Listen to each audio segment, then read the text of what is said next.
मो कृतज्ञता जनाऊँगी भारतीय जनता पार्टी यशस्वी प्रधानमंत्री को,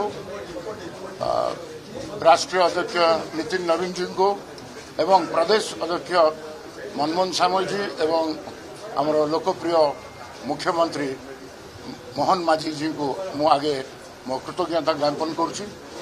से माने जो प्रकार मते ए दल को स्वागत कले एवं जो भल पाइबा देले एवं आसु आसु मते लगुच जमती कि मु मो निज घरे पहुंची गली।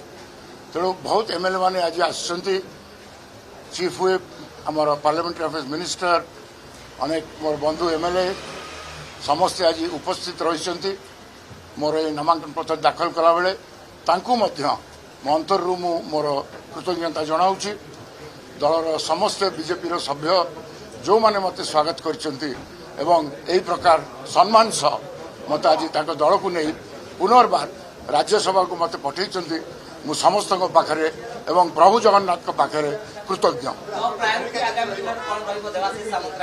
से विषय भारतीय जनता पार्टी कहिबे मो पई को काम से माने चाहिए कि यही जगह आपण संगठन को सुदृढ़ करने कार्यक्रम करंतु मु से हिसाब रे करिवे।